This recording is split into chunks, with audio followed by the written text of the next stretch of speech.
Okay, good morning. My name is Christine Kimmel. I want to welcome you to our class today. Today, our topic is attitude, help or hindrance. I've prepared some special things for you. I think you're going to really enjoy our call today. But first, go ahead and introduce yourself if you haven't already. I know Mary James is on the call with us, so welcome. And to those of you who are listening by recording, I'm so glad you joined us today. I hope you get lots of benefit out of our call. A little bit about myself. My name is Christine Kimmel. I'm a life and wellness coach. I was trained in 2004 and love to help people, especially with their thinking, but taking action. So a coach is one who helps you get clear on what you want and move forward. So make progress towards your goals. So you'll see that in a lot of my teachings, that's what I do. I always have an action step at the end, some call to action that you can work on during the week to apply what I've taught you. And so we're going to be doing that at the end of our call as well. So let's go ahead and get started. If you are familiar with the chat, you are welcome to post things in there. I will not be checking it continually, but periodically I'll look over there and see if there's any questions. And sometimes I'll ask you specifically, post this in the chat if you have an idea or a thought or a comment that you'd like to make, and I'll be checking then. So let's see, our training will last about 45 minutes or so, then we'll have time for question and answers. So there's some burning question that you have that I have not covered regarding the material that we're covering here today, or maybe something specific in your situation. I'd love to help you with that. So we'll take care of some specific things at the end. So I always like to open up my classes with either a story or a joke. And the reason is because my husband really loves comedy. I'm more the serious one in our family. I'm the one that's real analytical and serious and love the deep conversations. And he loves to tell jokes. So I am working to improve myself in that area, to become more comfortable telling jokes, to be able to laugh at his jokes. So now I'm looking for jokes and things that I can share with you ladies. And I think you'll enjoy this one. Here, let me check this chat real quickly, see if there's something. Someone's joined in. Okay, great. Okay, so here's our little story to open up today. This woman had a daughter, and she was having trouble getting motivated. The daughter was having trouble getting motivated to lose weight. So the daughter couldn't muster the willpower to lose unwanted pounds. One day, she was watching a slender friend walk up the driveway, and she lamented to her mother, "Linda is so skinny, it just makes me sick." The mother suggested, "Well, if it bothers you, why don't you do something about it?" Thinking that would motivate her to lose weight. "Good idea, Mom," she replied. Turning to her friend, she called out, "Hey, Linda, want to have a piece of chocolate cake?" That was presented by Doris Fletcher to the Reader's Digest. That's where I got that one. I thought that was really cute. Not exactly what the mom was hoping would happen when she made the comment. Anyway, today our topic, as we mentioned, attitude, help or a hindrance. What we're going to do on our call is we're going to look at attitudes, the definition, and how they affect our progress. We're going to look at the Paretto Principle. Some of you may be familiar with that, but I'm going to explain how that fits here with our attitude and our reaching our goals. And the third thing we're going to do, which is kind of the meat of the call, is we're going to look at 3 tools for success to help you keep your attitude in check and support you. So you want a good attitude, not a bad attitude. So we're going to be focusing on your attitudes. So the goal of today's call is to help you increase your awareness around your personal attitudes. So if you can change your attitudes to help rather than to hinder your success. But first we have to know what those attitudes are. And you can call those mindsets or beliefs about your life or how things work. Those are kind of all interchangeable. So to set the stage, think of a scenario where there's there's 2 people, maybe 2 different people. They both have similar backgrounds, similar situations, similar challenges that they're trying to overcome. And one seems to just more easily have success, and the other one just seems to struggle. Let's see.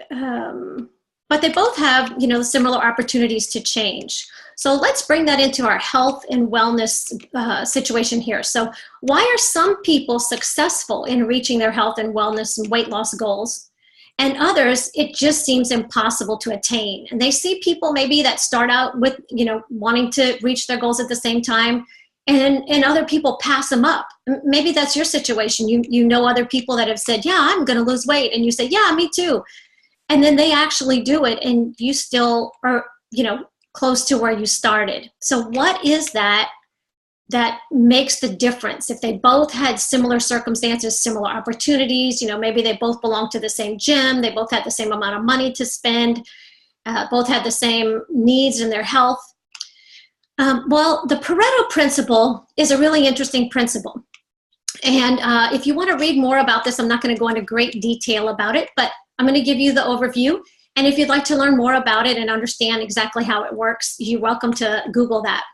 But the Paretto Principle, this man was studying, and he found that consistently 80% of the effects that we get in our life, so the outcomes that we have, are determined by only 20% of our effort.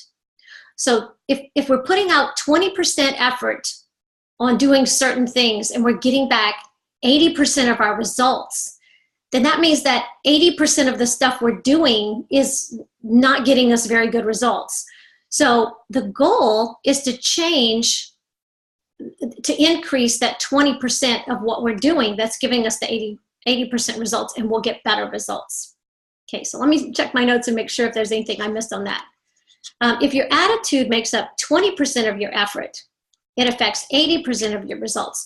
So you can be eating the right foods, exercising, sleeping well, taking supplements, having a great lifestyle. And all of those do play a part in your health and wellness and weight loss success.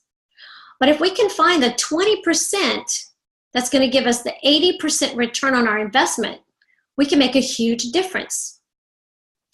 So it has been found that the area that makes the most difference, okay, so go back to those two people that had the same situation starting out. They were both at the starting gate at the same time with the same circumstances and backgrounds. But one of them went farther. So what was it that made that difference? It was their attitude, the way they think or feel about something that is reflected in their words, their thoughts, their countenance, and their behavior. So I'm going to go over that again. That's our definition for attitude. I love to give definitions because it puts us all on the same page. So we all, they're coming from the same perspective. And, I had to think about this a while. What is an attitude? What is attitude? How does it affect us? So a lot of thought went into this and trying to boil it down so that we can get real clear on what it is.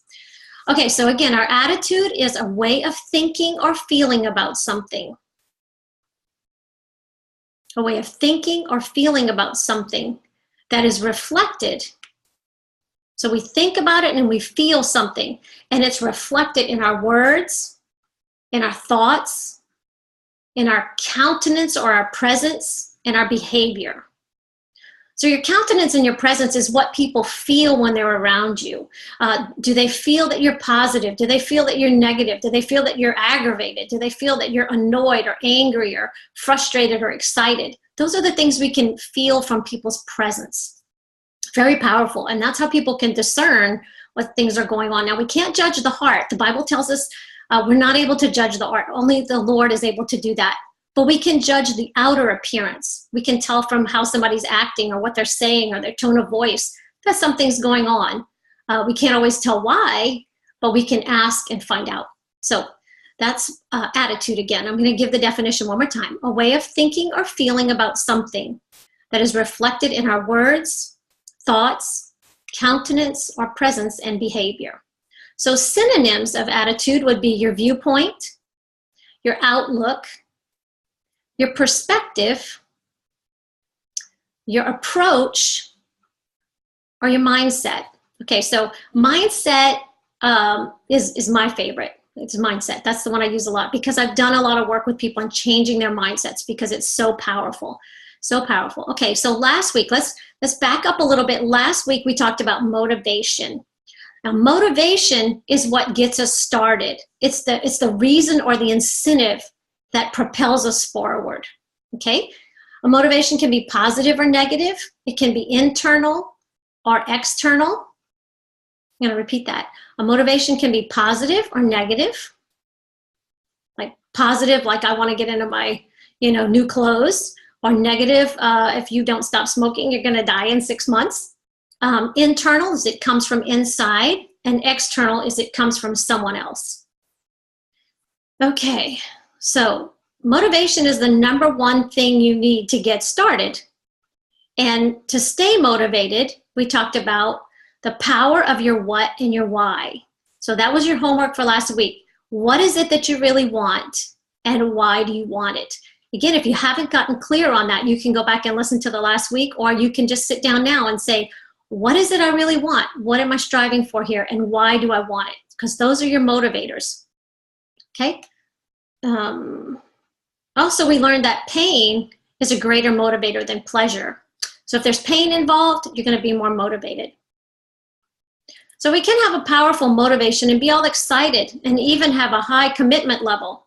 But without the right attitude or mindset, we're going to hit roadblocks, and they could keep us from reaching our goals. So think about motivation as the rocket fuel that gets us going. I live here in Houston, and so a lot of things are related to the Space Center and the space program. So rocket fuel is that's something that's kind of local here. But anyway, motivation is your rocket fuel that gets you going, and your attitude is what steers you in the right or wrong direction. Okay. So what is an attitude? Attitudes are mindsets that drive our daily choices. They cause us to succeed or quit or go slowly. So if you think of that situation with the two people, one is succeeding and one is struggling, kind of going back and forth and kind of getting behind in what it is they wanted, or not reaching their goals as quickly as they wanted. Here's a couple quotes. Hiram Smith said, "Your behavior is a reflection of what you truly believe." Your behavior is a reflection of what you truly believe. And Ralph Waldo Emerson said, "The ancestor of every action is thought." The ancestor of every action is thought. So before we get a thought, it came from somewhere. So where does it come from? Okay, so here's a little quick teaching on our thinking, on how our processes go. You might be familiar with this, you might not. There's a lot of information out there about this kind of thing, but we create our reality, and it progresses from the inside out. Okay, so it starts with our beliefs, and those can be in our subconscious or in our conscious mind, and they are formed when we're just very little. So however we respond or react to circumstances in our mind, whatever belief we attach to things, that becomes our beliefs, and it's a part of our subconscious, and that runs a lot of the decisions that we make. We kind of run a lot on autopilot. So when we make a decision, we think we're choosing in that moment what we want to do, but most of the time we're just acting based on those beliefs that we already have. And those are a good thing because it keeps us on autopilot. We don't have to think about every single decision we make. Some things just, that's how habits form. They're already there. We just keep going with the flow. So we have our beliefs. A lot of them start when we're little. We're constantly adding to them. We're constantly changing them based on new information. But many of them are deep down in our subconscious. Our thoughts. So what comes into our conscious mind is our thoughts. Okay. Then it goes to our intentions. So we have a thought, and then we decide, am I going to follow through with that or not? So maybe you think, oh, I think I'll have a second helping today. Well, where did that thought come from? Somewhere deep down inside, you feel like it's a good thing, a reward, something pleasurable to have a second helping. So it's a treat to have that second helping. So you have the belief that it's a good thing, that it's fun, it's nice, you like it, makes you feel good. And then the thought comes into your mind, I think I'll have a second helping now. So then your intention determines, am I going to do that or not? So you decide, am I going to do that? Or no, nope, I'm not going to do that. I'm going to stick to my diet. Okay. So then the next thing is it goes to your actions. So you act out whatever you decided your intention was going to be. And then the result is whatever is the result of your action. So if you chose to eat, you're probably going to be more full. And now you have all those extra calories to deal with. And if you say no, then you get the reward of knowing you didn't add those extra calories that now you have to, work off or, lose. So that's your results. And then, so your attitude is all wrapped up in all of those things. You can't like put it in one category. So your attitude comes from all of those things right there. So it's, again, this is the definition of attitude again, a way of thinking or feeling about something that is reflected in your thoughts, your words, your countenance or your presence, and your behavior. So do you see how that definition goes along with this progression of how we create our reality? That's what I was just talking about. How we create our reality. We go from beliefs to thoughts, intentions, actions, and results. Now, I tried to come up with a funny acronym, but I couldn't. So it's BTIAR. I don't even know how to pronounce that. BTIAR. So anyway, if you like acronyms, maybe you can come up with one and share it with me. But let's see. At the root, so again, at the root, attitudes come from our beliefs. So as we go through this call, just remember, I want you to be thinking about what are the things I mentioned that stir up in you an attitude. I might give an example. Something might come to your mind like, oh yeah, I remember yesterday I was thinking this when this scenario happened. This came to my mind. Write those things down. Even as our class goes along, write those things down as your attitudes that you want to change. Okay, so we know that attitudes can be positive or negative, right?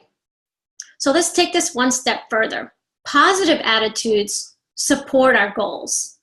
Okay, so if we have those beliefs and mindsets deep within us that help us, they're like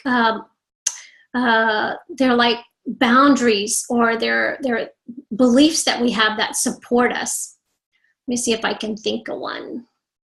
So like if you had the belief that I only eat dessert once a week, that's going to support you in a different way than my brother used to have this joke all the time, and he would laugh. He said, yeah, you should eat the dessert first because life's so uncertain, you might miss it.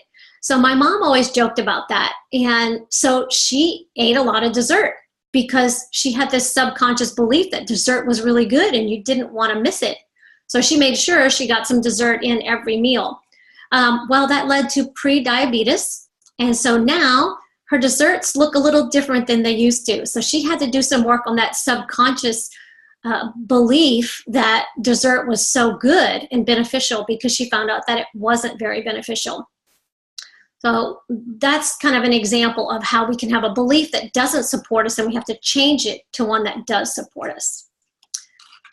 So positive attitudes support our goals and negative attitudes undermine and sabotage our goals. So we're looking for those negative attitudes today. And you can continue doing this as the days go on, as your program goes on. You're going to notice these come up, and that's good. You want to make note of them, okay? So let's refer to these negative attitudes as limiting beliefs. They limit our goals and our progress. Okay, they're very subtle. A lot of times we don't even recognize these negative limiting beliefs or attitudes. We're so familiar with them, we're often not even aware of them. Okay. Okay, if you have any negative beliefs that come to mind that you feel like are maybe hindering your progress or sabotaging you, they keep coming up, put those in chat. I'd love to see those. I'd love to see what you're struggling with and dealing with. Maybe I'll have a practical tip that I can give you for overcoming that. Okay, so next we're going to focus on the practical, okay? We know what attitudes are. We know where they come from. We know how important they are. Remember, 80% of our results come from that small part. So you can be eating all the right things, you can be exercising, doing all of the different things that you're supposed to be doing, but if your attitude is not right, it's going to cause some big problems in your success. We don't want that to happen. Okay, so when things are normal, think about when you're just going along with your daily life, you're doing the things you know you're supposed to do. You're getting up, you're exercising, life is going on and there's no conflict, no problem, no turmoil inside of you that you're trying to figure out. And then all of a sudden, something happens. And before you know it, you're in this decision-making situation where, it's like you got one voice on this side saying, oh, just go for it, do it. It won't hurt anything. And this one's going, you shouldn't do it. So you got that, the good and evil on each side of you trying to encourage you to do the wrong thing that's going to sabotage you. So where does that come from? Where does that problem arise? Okay, something tempts us, we blow it. So we're going to look at some things that are cause temptations.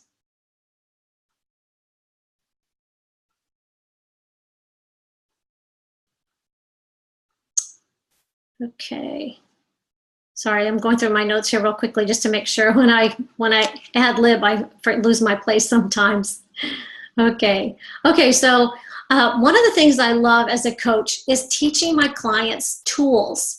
Okay, so a tool, think of a toolbox. My husband loves tools. He loves to work with tools and build things. So he's got lots of toolboxes and lots of toys. And the important thing is that he has the right tool for the right job. And if you like to cook, if you women like to cook or do different things, you have hobbies, you know that having the right tool is very effective in solving the problem or doing the job completely.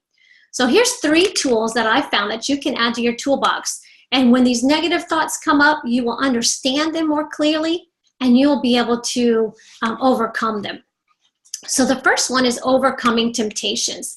And as we deal with losing weight and exercising and trying to get our lifestyle to support our goals and our dreams and everything, we're going to be tempted. So temptation, the definition of that, is to be enticed to do or acquire something that you find attractive, but you know to be wrong or not beneficial. Okay? So temptation is to be enticed to do or acquire something that you find attractive, enticing, but you know it to be wrong or not beneficial. So, in thinking about this, I don't think we're tempted to do good things. I don't think we're tempted to help the poor or give money. So temptation, the word in itself, means tempted to do wrong or not beneficial. Excuse me a second, I'm going to take a drink. Got to get our water in, Okay, so temptations come from many places. And now we're going to refer to our healthy lifestyle choices here. So not temptations to do other things, but maybe to not exercise or eat the wrong things or just be lazy and not do the things we've said we've wanted to do. Not cook the healthy things, not order the best thing on the menu when you go out to eat. Okay, so the first temptation is a mental or emotional trigger. That's one place where temptations can come from. You're just going along fine and then something sets you off course. A memory, a thought, an emotion just arises from nowhere. There was no trigger. Okay, well, that's the first one, mental or emotional triggers. The second one, the second temptation is a visual. Okay, so as you know, if you watch any TV, there are tons of commercials on TV with wonderful looking pizza with the cheese just melting and just stringy and spaghetti and pasta and salad and all the thing, anything you could want, hamburgers. We've all seen those ads, commercials, billboards. I mean, they really do a good job at tempting us and making us want what they have. So because of that, when we see those ads and we know what the food tastes like, when we drive by the restaurant, just looking at the name on the building, just thinking about, oh, that pizza, that's my favorite. You can almost taste it. And so a visual can bring up a temptation. Okay, so now don't go get some food out of your kitchen just because I'm talking about all this food. Control yourself. Stay put and finish listening to the teaching. Okay, so other people can be a temptation by their words. So they can say things that tempt us like, oh, I have a donut every morning with coffee and it is so delicious. Or I can't go by that store without buying one, without stopping in and getting something. Then you go, oh, yeah, I should do that. And then that puts that thought into your mind, and now you want it. Okay, so other people can tempt us by their words, their attitudes, just by their presence. Sometimes, you're around somebody who doesn't have good habits, and they talk about, what they eat or how they eat or whatever they do and their habits and lifestyle, their choices. And just by being around them, you want to do what they do. You want to conform to them. That's that peer pressure that we get. It's all around us. We have to be real strong and overcome that. Okay, another place that temptation comes from, of course, we know is from the devil. He wants to sabotage us. He wants to destroy us. John 10:10 says, the thief comes to steal, to kill, and destroy. But Jesus said, I came to give life, and life more abundantly. So we have two choices we can listen to, the devil or the Lord. The devil tells us to indulge the flesh and do what feels good. And the Lord is telling us, do the right thing. Take care of yourself. Discipline yourself now so that you can get the reward later. Okay, so how are we going to deal with all these temptations? We talked about all different places that they come from. And what does this have to do with our attitudes? Why am I even bringing this up? Well, remember what we talked about. Our attitudes encompasses our beliefs and our thoughts and our intentions, our actions, and our results. Okay, so that's the progress, and our attitude is kind of tied up all of that stuff. So what we manifest outwardly gives us a sneak peek into what's our belief system, what's in there, what's deep inside of us. Okay. So remember, jot down your attitudes if you hear any that you struggle with, any examples I give. Okay, so now we're going to look at some ways to overcome. We're talking about tools in our toolbox. So in your toolbox, you can label this tool overcoming temptations. Okay, so the first one we talked about is our mental and emotional triggers. And we are gonna look away. Wait, let me see something. Triggers. Okay, mental and emotional triggers. We need to reframe them so that they trigger a positive, supporting response. Okay, so say if, I'm just going to use donuts because my husband's family loves donuts. I grew up, they were such a rare treat. We would have donuts maybe every 6 months. We'd treat ourselves to donuts. So it wasn't a big deal. But for my husband's family, every time the grandkids would come over, they would go get donuts. And so they got to be a real big thing in our family. And so the thought was to get together, let's have donuts. And I'm just thinking, oh, they're so bad for you. But I knew the fun and the joy and the memories that creates. So I had this struggle inside of me, what to do when somebody brings up that they want donuts. So anyway, so to reframe, you need to reframe these triggers so that they create a positive response. Okay. I'm not sure if that's a really good example to use of how I can reframe that, but instead of thinking, oh, the donut is so good, it's something that we really enjoy, setting up a boundary and saying, okay, we're only going to have donuts with the kids one time when we see them. So just really limit it and don't make such a huge deal about it so that it doesn't trigger those responses for our kids, because they're going to grow up thinking that a donut is such a wonderful thing when it's not really. So reframe those triggers so that they are supportive to our goals and not toward. Okay, so visuals. Okay, we have ads, commercials. Okay, so when the commercials come on, I am at a place in my life where I can't eat any dairy, I can't eat any grains, and I can't eat any sugar. So my diet is extremely limited. So eating out is really not an option for me unless we go to like a Mediterranean place or a place that has salads, things like that. So I'll talk about that another day. But anyway, when those ads come on TV, I ask my husband to mute the TV. I don't even want to hear them. I look away. I get up and go get some water in the kitchen or something healthy. But I just refuse to allow myself to entertain those thoughts. I look away. Okay, so that's a visual, ads, commercials. Last night, actually, I was driving by, yesterday after church, I was driving home and I was really hungry.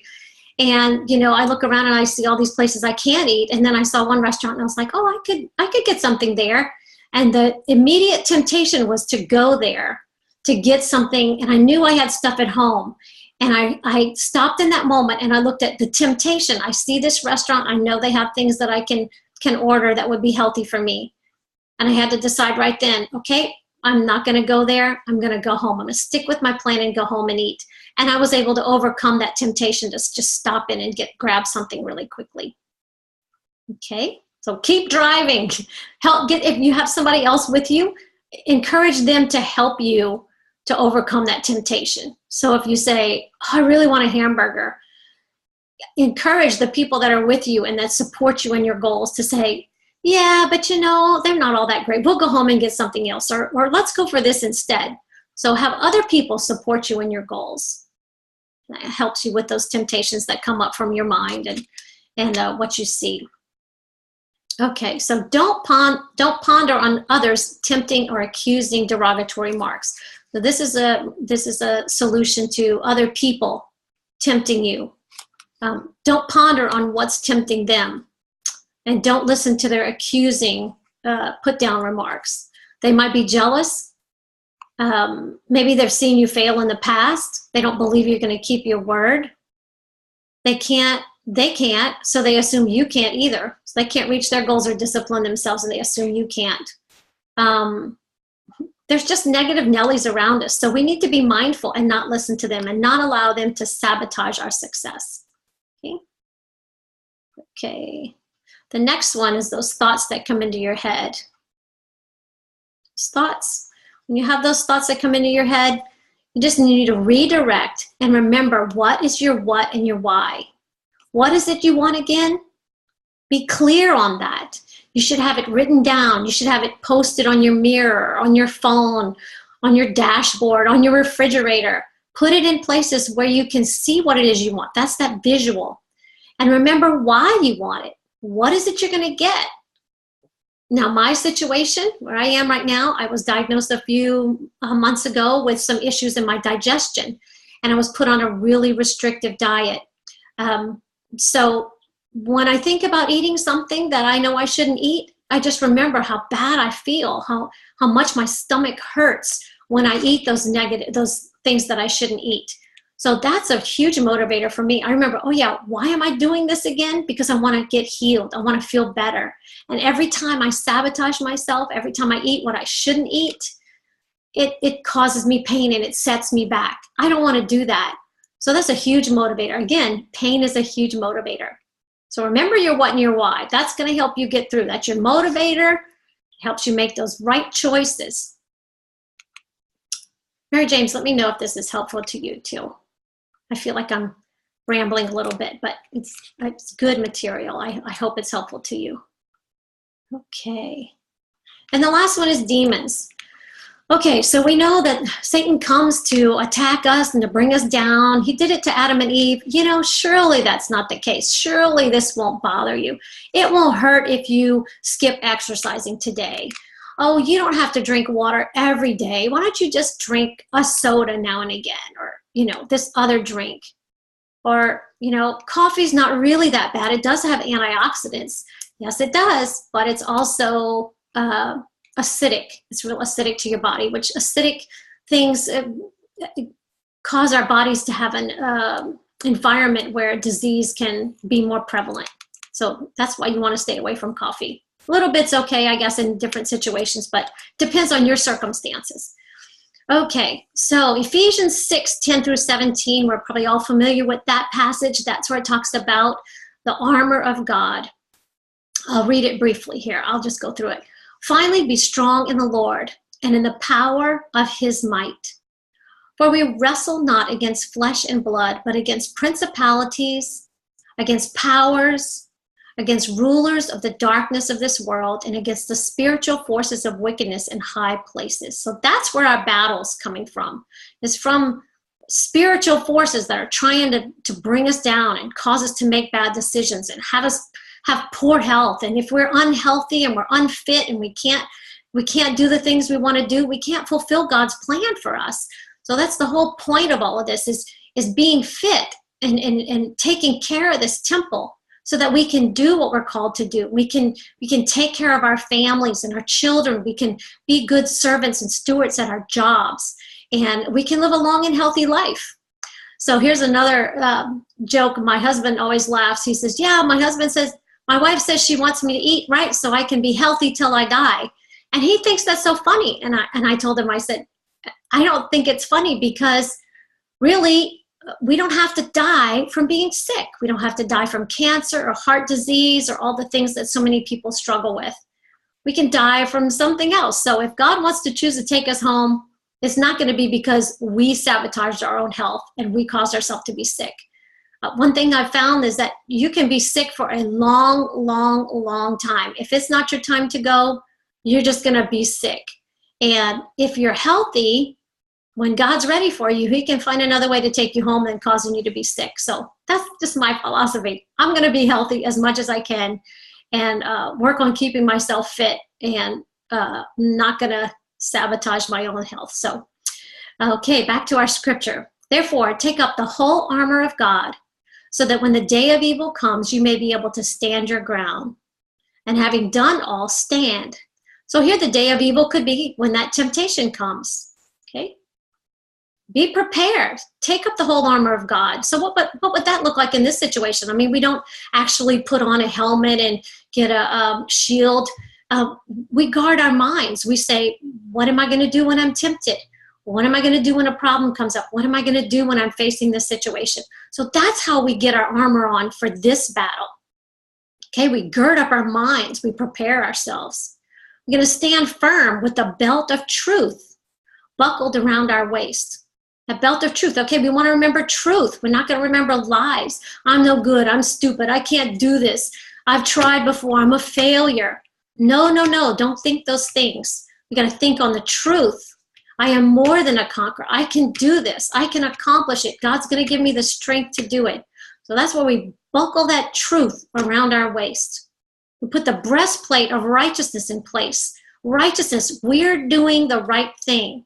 Okay, if we're doing our share, we're doing our part, we're doing the right things, that's all God asks of us.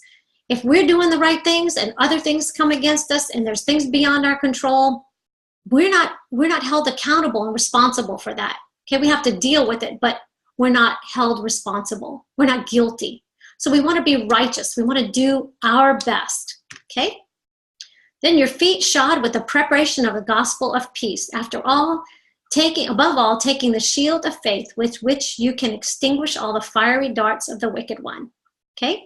So that's when we say, oh no, devil, I'm not going to do that. I'm not going to give in. I'm not going to sabotage my success. I'm going to do what I've already decided is the truth for me, what's the right thing. Take the helmet of salvation, the sword of the Spirit, which is the word of God. So you can use the word of God to overcome those temptations. And that's how preparing ahead of time. And that's why I'm giving you these tools so you can know what to do when they come up.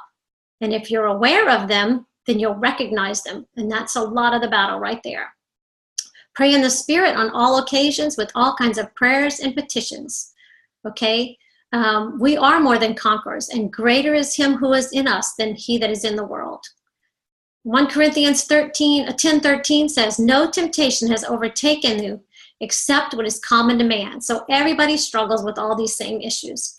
But God is faithful. He will not allow you to be tempted beyond what you can bear. That's encouraging. So if you're tempted and you think, I can hardly bear under this, know that God is not going to give you more than you can handle. So you know that you can handle it. 1 Corinthians 10:13 tells us that. Ephesians 6:10, I said this earlier, be strong in the Lord and in his mighty power. So pray. Trust in the Lord. Ask him to help you to be strong. Okay?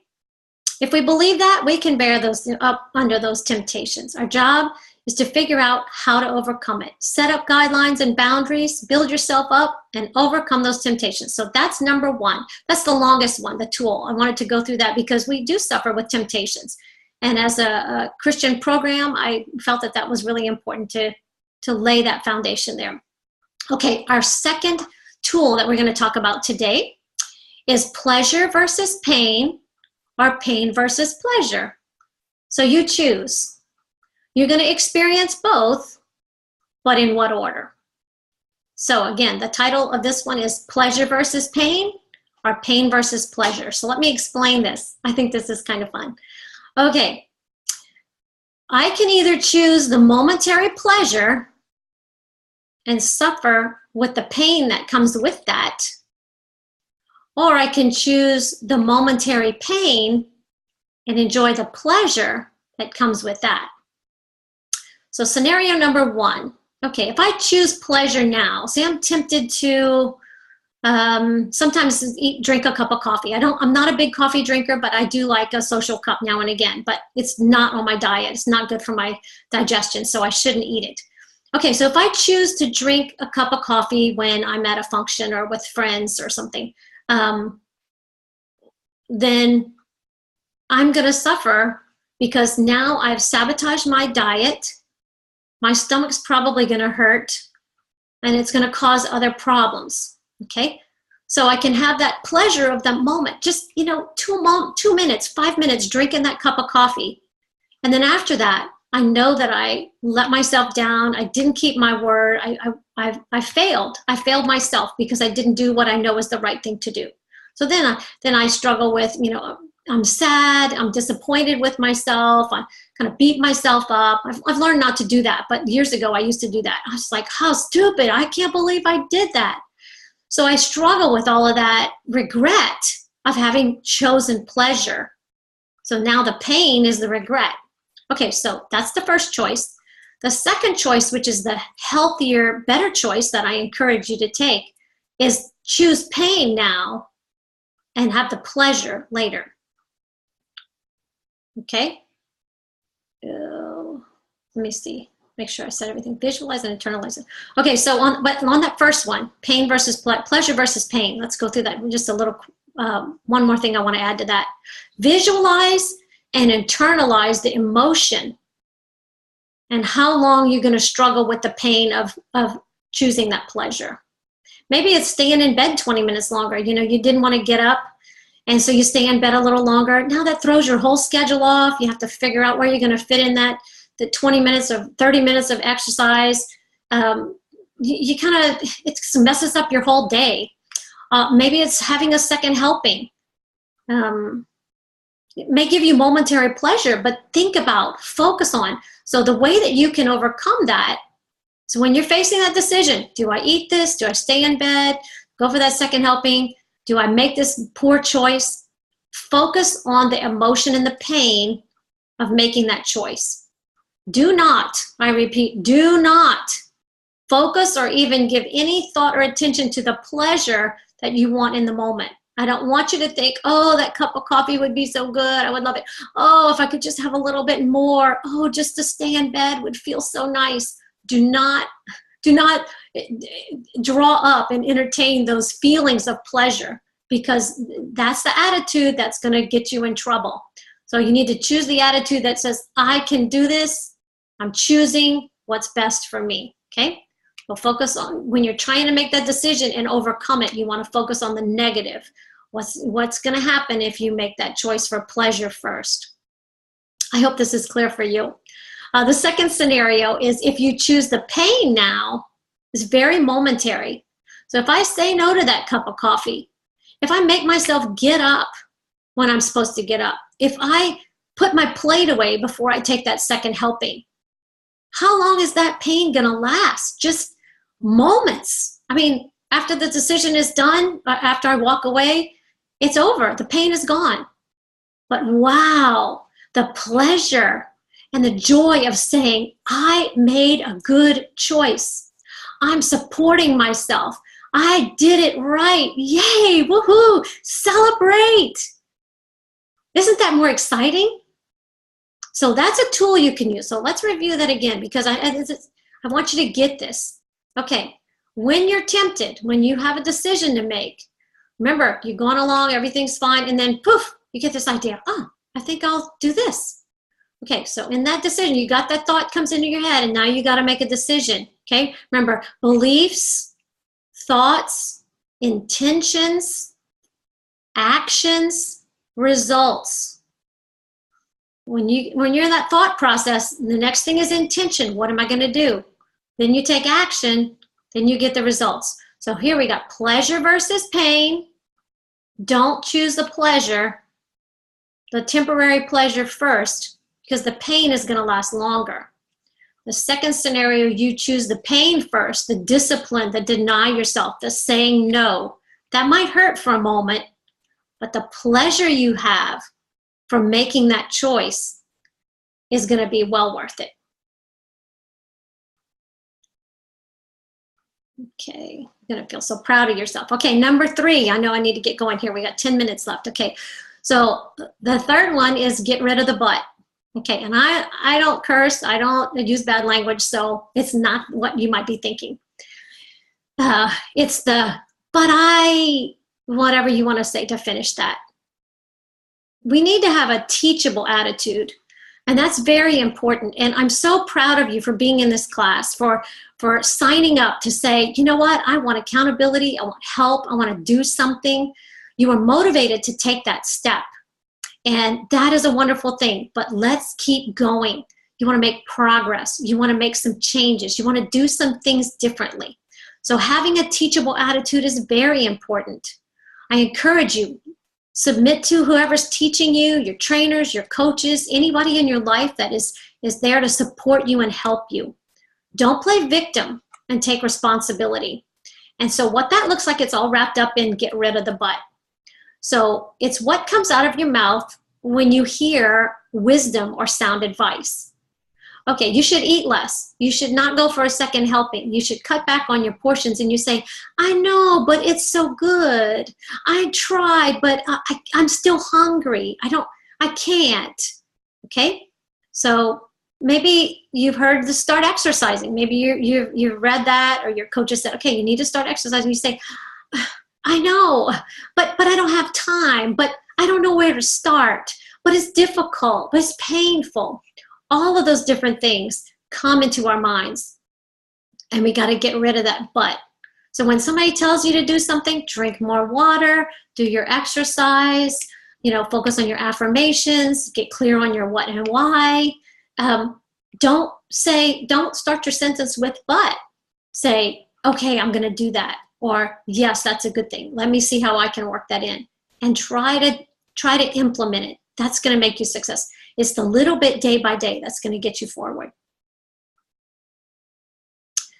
Okay, so that's the 3 things that I talked about today. So we talked about our attitude, what it is. We talked about the 3 tools that we can use to overcome the temptations and things and change our attitude so that we can be like the one that succeeds. So in our scenario with the 2 people that both start off at the same place and they have totally different results, I hope this has been helpful for you to understand why. When you look at someone and you say, why are they succeeding and I'm not? These are some things that can help you to figure out where the problem is coming from. The 3 tools I shared with you are overcoming temptations. The second one is pleasure versus pain, or pain versus pleasure. So the better one would be to choose the pain now and enjoy the pleasure of making a good choice. Okay, the third one is get rid of the but. And I didn't talk about that one too long, but I think you get the idea. Don't sabotage yourself by making excuses for what you're supposed to be doing. If someone that you know is teaching you and training you and trying to help you, then submit to their authority and do what they tell you to the best of your ability. Okay, so make it personal. Remember, your action step for this week is to write down some attitudes, some temptations, some things that you're struggling with when things are not normal and you're not doing the right thing. So when you find yourself in that decision-making situation where it's like, what do I do? Do I choose what I know to do, or do I choose what I want to do? What feels good? Look at that. Stop and figure out, where's that temptation coming from and how am I going to counteract it? Okay? See if there's some tools that you have that we've talked about last week or this week that you can use to overcome that. Okay. So next week, I'm going to be talking about exercise. We're going to look at the benefits of exercise, where to start, and how to step it up a notch. So if you've already started, what are we going to do next? That's going to be next Monday, same time, 10 o'clock Eastern. And if you have any questions, you're welcome to put them in the chat. Okay. If not, I'm going to close in prayer, and I will see you next week. Father, we thank you and praise you for this day. We thank you for wisdom and knowledge. We thank you that you are the one who gives us the strength and the courage to overcome temptation. You never let anything come our way that you do not give us the strength and the wisdom and the courage to handle. Father, I pray for each and every person that has been on this call with me or listened to the recording, that you would encourage them. Just bring to their understanding the wisdom and knowledge that I feel you've given me about our attitudes and how we can change, how we can use these tools, Lord, for our success, that we may bring glory to you. In Jesus' name, amen. Okay. Okay, Mary James says pleasure versus pain and pain versus pleasure should be really practical. I hope that was real clear for you, Mary Jane. Thank you for saying that. I really had fun kind of creating that. I came up with that, and just hope that I was able to share that clearly. All right, well, there's nothing else. I will sign off, and I will see you next week. Have a great week. Bye-bye.